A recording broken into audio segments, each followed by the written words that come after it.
जय श्री राम। दोस्तों, आप सभी का रामायण कथा के आज के इस भाग में स्वागत है। हनुमान सुग्रीव संवाद।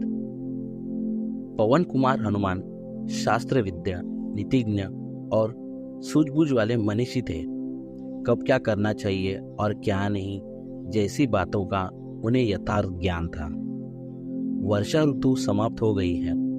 वे सुग्रीव के विषय में विचार करने लगे।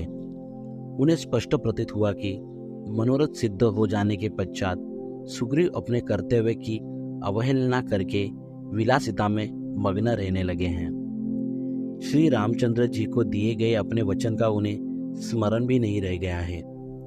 इस प्रकार से सभी तरह से विचार करके हनुमान सुग्रीव के पास जाकर बोले, हे राजन, आपको राज्य और यश दोनों की ही प्राप्ति हो चुकी है।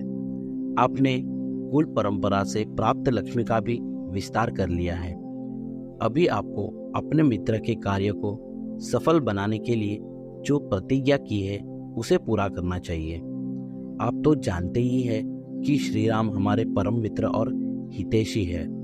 उनके कार्य का समय बीता जा रहा है, इसलिए हमें जनक नंदिनी सीता की खोज आरंभ कर देनी चाहिए। सुग्रीव सत्वगुण से संपन्न थे।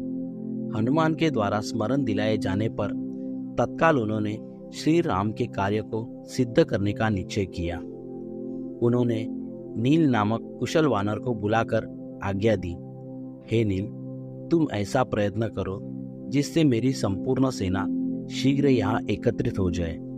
सभी को सूचित कर दो कि जो भी वानर 15 दिन के अंदर यहाँ बिना किसी अपरिहार्य कारण के उपस्थित नहीं होगा उसे प्राण दंड दिया जाएगा। ऐसा प्रबंध कर सुग्रीव अपने महलों में चले गए। शरद ऋतु का आरंभ हो गया, किंतु राम को सुग्रीव द्वारा सीता के लिए खोज करने के विषय में कोई सूचना नहीं मिली।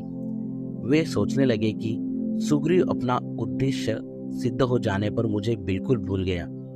यह सोचते हुए राम सीता को स्मरण करके विलाप करने लगे। फिर उन्होंने लक्ष्मण से कहा, हे लक्ष्मण, वर्षा ऋतु समाप्त होकर अब आकाश निर्मल हो गया है। चंद्रमा, नक्षत्र और सूर्य की प्रभा पर शरद ऋतु का प्रभाव स्पष्ट दृष्टिगोचर होने लगा है। सूर्य की किरणों ने मार्ग के कीचड़ को सुखा डाला है। इससे वे आवागमन और यातायात के लिए खुल गए हैं।